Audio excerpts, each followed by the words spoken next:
First half, just kind of thoughts on Bad. what was going on first half. Just bad.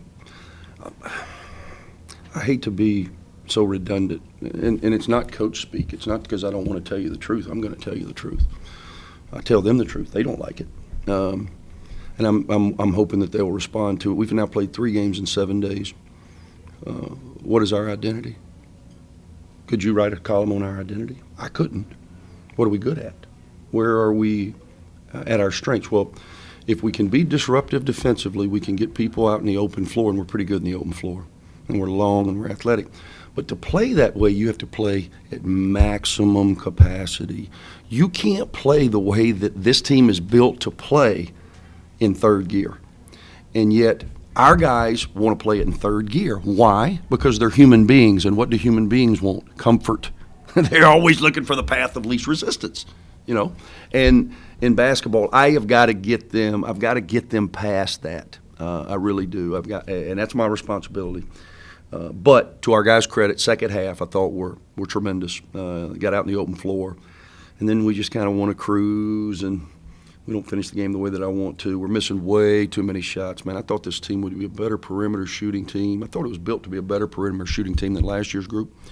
And through 3 games, that has been far from the case, all at home in the friendly confines. So we've got a lot more questions than answers as it relates to who do you guys want to be. And that's how I pose it to them. Who do you want to be? Because they're going to be determining how good this group can go. I thought Greg Gordon played well. Yeah. Stretches, especially in the second half. You like his free throws? Well, I think he's 0 for what's UAB. your opinion on, what was it, somebody in the crowd chanting? It's good or something? Or Who was that? got it, yeah. I thought she was with you. No? I don't know. I like it. Whatever. I mean, she had the most energy in the room. I thought Greg did play good. I thought he gives us energy. He's missed more layups than he should, but I love his activity level. He's always going to run and cut and trying to find his way, but people are going to gap him because he's not a great perimeter shooter. I thought he had 2 clean looks, didn't make them, and then it's just no excuse for us shooting the free throws the way that we're shooting. This group's got to be about 75% right now. We're in the upper 60s. It's just not good enough. So thankfully, after dropping the opener, we were able to rebound and win 2 games.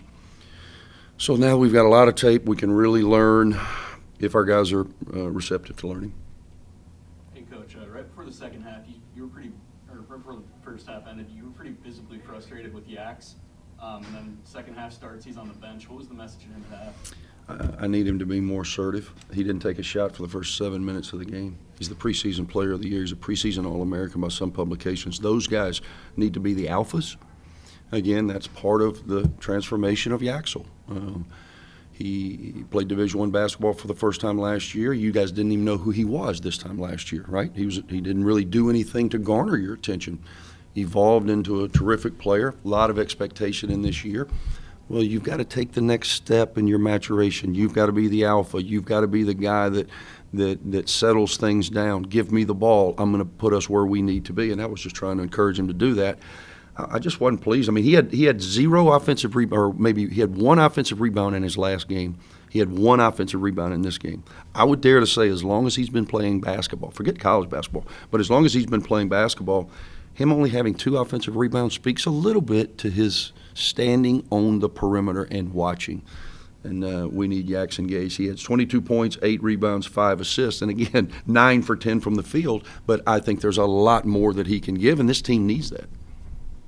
When you guys go through the lulls, whether it be when they built the lead in the first half, or when they cut a 19-point lead down to 9, or whatever it may be, is that more what you're doing offensively or defensively, or just kind of a combination of both? It's a combination of both. I thought we had control of the game. I think it was 17 with about 6 to play. And then my point guard is opposed. They're putting pressure. This is what they do.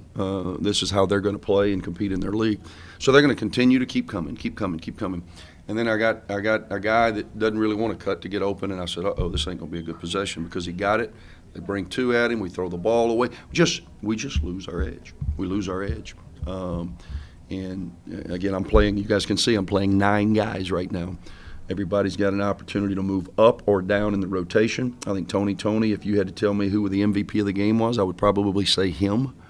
Chris Coleman with his second career double-double had a really good spurt, but I thought his missing of point-blank layups. The same thing that got us off to a great start against Southern Miss was problematic tonight. We weren't finishing at the basket, and that allowed Southeastern to get a lot of confidence. Then we're a step slow defensively, and they started shooting the ball. I do think that our pressure wore them down. The shots that they were making in the first half, they made 6 threes. They only make 1 in the second half.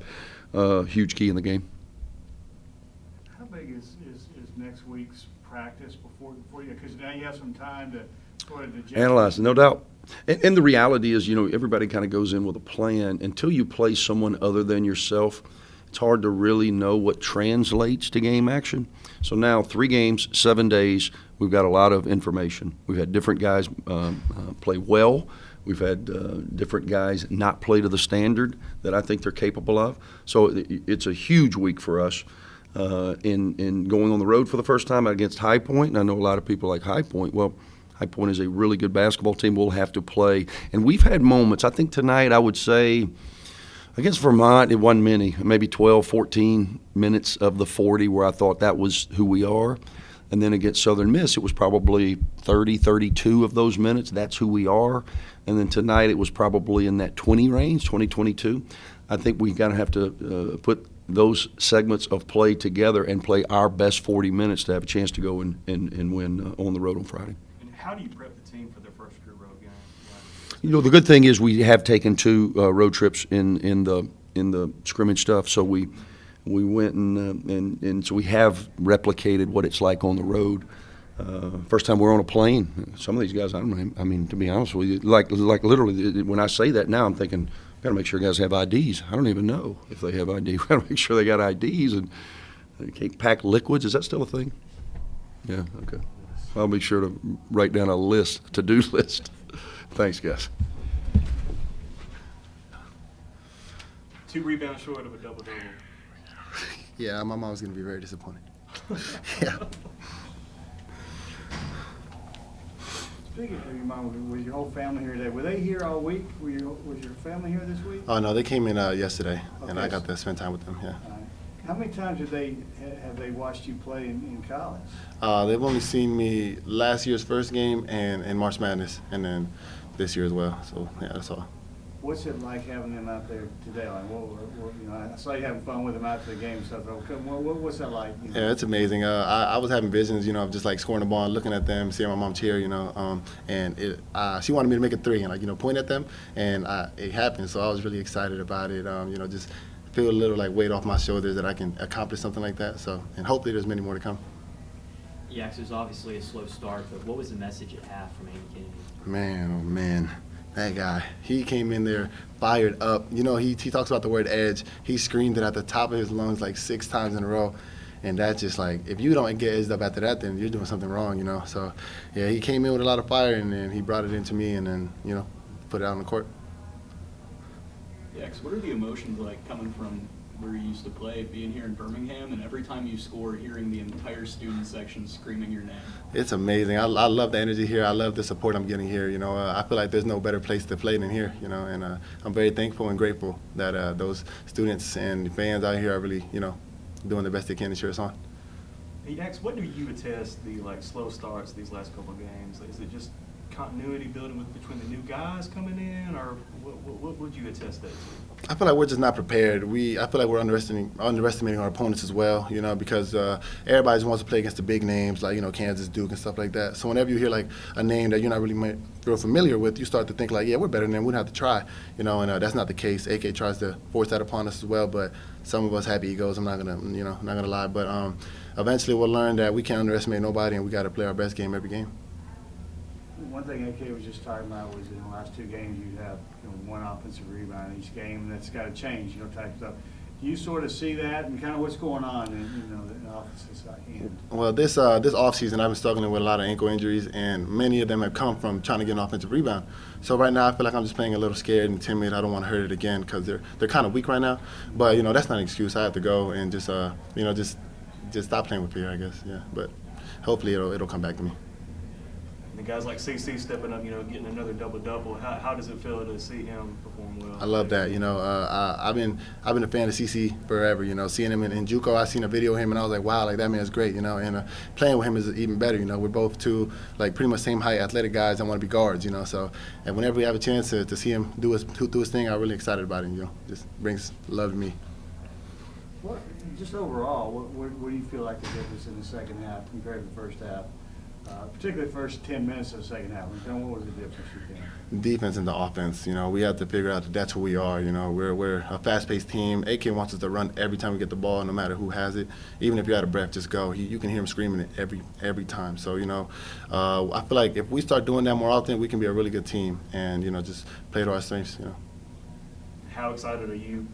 First road game this Friday at High Point. I mean, I know they're not like a name brand, but they're a really good mid-major. Yeah, I've been hearing that. I'm really excited, just to get a new feel of being somewhere I've never been before, it's always great. But hopefully we're all ready and don't look at the name, just, look at the players and do what we can do.